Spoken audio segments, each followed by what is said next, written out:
Hi, Julio. Glad to see you've sent us some more essays. Let's take a look at what you've done here, okay? This is about domestic and international travel. Let's see what you wrote. Nowadays, we live in a globalized and interconnected world. As a result, it is becoming increasingly common to find individuals who travel frequently for numerous reasons, such as business and holidays. There are a number of advantages as well as disadvantages of traveling that will be discussed in the present essay. Okay, I like it. It's very good. You did exactly what you need to do. No problems. Brief, to the point, concise. Let's move on. On the one hand, traveling represents an irreplaceable way to develop trade between different countries. It is generally agreed that face to face meetings are essential for the majority of enterprises. In fact, a recent study showed that English businesses reduced their benefits during the pandemic in light of the fact that they couldn't travel abroad and were forced to arrange online meetings for months. A second major benefit of traveling is the opportunity to take long haul flights and discover new cultures for holidays. In my opinion, it is the best way to get away from it all. In case we stayed at our hometown for holidays, it would be tough to disconnect from work and our daily routine. Okay, this was nice, except for that last sentence you used in case wrong. What you meant to say here is if we stay in our hometown for holidays, it if we stay in our hometown for holidays, it will be tough. Yeah, so I think you needed a different conditional here. Or if we stayed, it would be tough. That would be okay, but not in case. If we stayed in our hometown for holidays, it would be tough. Okay, so you decided to talk about travel for business and how it's important, and then you talked about new cultures. Okay, I felt like some of this maybe could have been developed a little more, especially this whole thing about the benefits of these long haul flights. Um, you say this sentence here, like it is the best way to get away from it all. Uh, I get it's all right. It's fine. I mean, it's a nicely written paragraph. I wonder if maybe you could have just developed it a little more. Maybe another sentence about each of those ideas. Um, Ideally, okay? Not that there's anything essentially wrong with what you wrote, but ideally I would have liked a little more development. On the other hand, there are various drawbacks to traveling. First, it cannot be disputed that traveling for working reasons means staying away from home for long periods of time. You don't need to say working reasons, you can just say for work. That would have been better. Consequently, there are a number of workers who would doubtlessly prefer to change jobs, and not in case, if they were forced to travel frequently. Second, it is often claimed that moving to a different city or country for a holiday, you don't move for a holiday, you go or you travel. It is often claimed that traveling to a different city or country for holidays sometimes implies spending a priceless, not a priceless time, just valuable time would have been a better collocation here. So implies spending valuable time in the airport because of lengthy delays. As a result, staying in a hotel or hiring a detached house in the same city becomes an interesting alternative for holiday makers. All right, I don't love that sentence still. Remember, I mean, I don't need you to present the alternative. That's not what they're asking you here.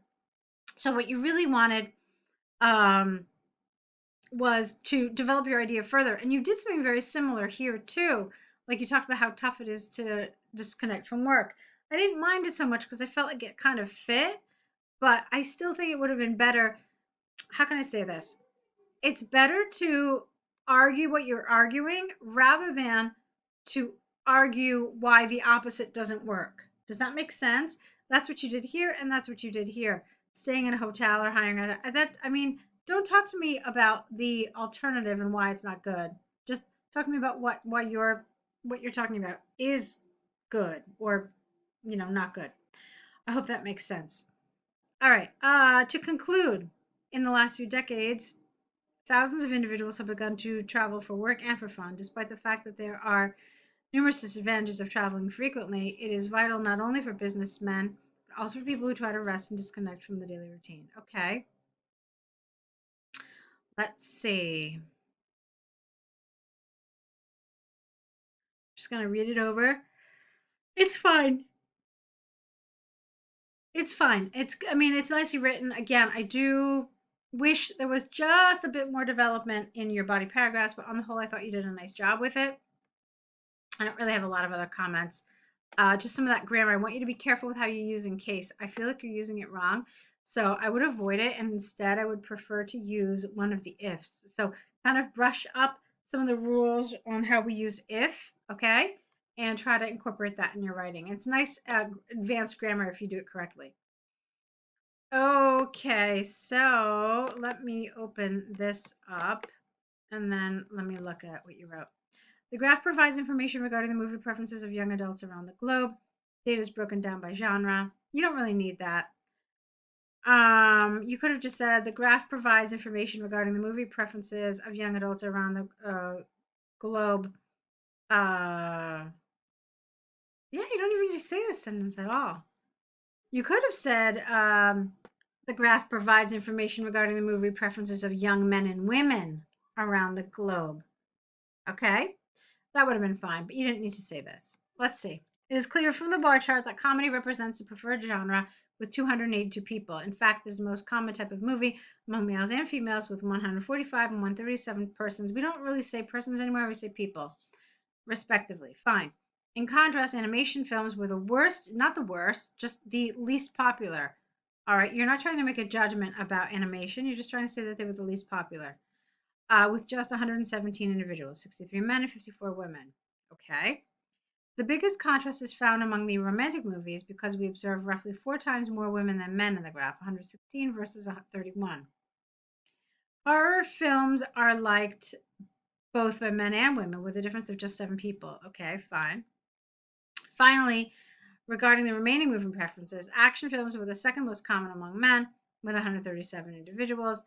Besides, I didn't like besides, that's not correct here. You could have just said furthermore, that would have worked better. Drama films were selected by 63 men and 86 women. Okay. I don't know. Don't know if I entirely agree with how you divided this information. So I was fine with this paragraph. And then I wasn't really crazy about the way you paragraphed all of this. First of all, you didn't need all these paragraphs. You could have just had one paragraph here and then maybe one paragraph here. But apart from that, apart from the way you divided your paragraphs, which is a coherence and cohesion issue, I'm not really super crazy about how you organized this data. I did like that you signposted it well. So you talked about the most common, what's not really the most common, it's the most preferred.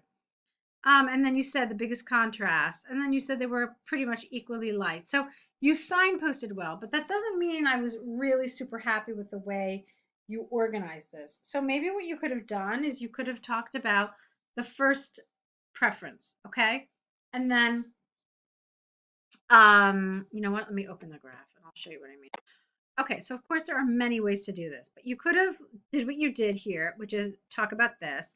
And then you know what I would have done? I would have talked about the second most popular preference uh, for each sex. So I would have said that the second most popular, as far as men were concerned, was action with 137, but nearly half the number of women liked it at only 82.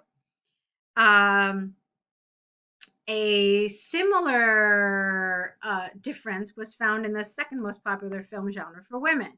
Romantic films were preferred by 116 women compared to only 31 males. And that would have been my first paragraph. So in that paragraph, you've covered the top, and then the second top for men, and the third top for women. And then I would have put animation, drama, and horror all in one paragraph. Okay, so that's just to give you an idea about how you can do this. I'm not saying it's the only way, of course, but it is a way that works and makes sense given the way you divided this. Another way to do it is to talk about just the male numbers in one paragraph and then the female numbers in another. Both ways can be effective, but I did want you to see how you can do this. All right, so go ahead and correct these. Let's see some more essays from you. I'm looking forward to it, and let's see what you write for us next time. Okay, good luck.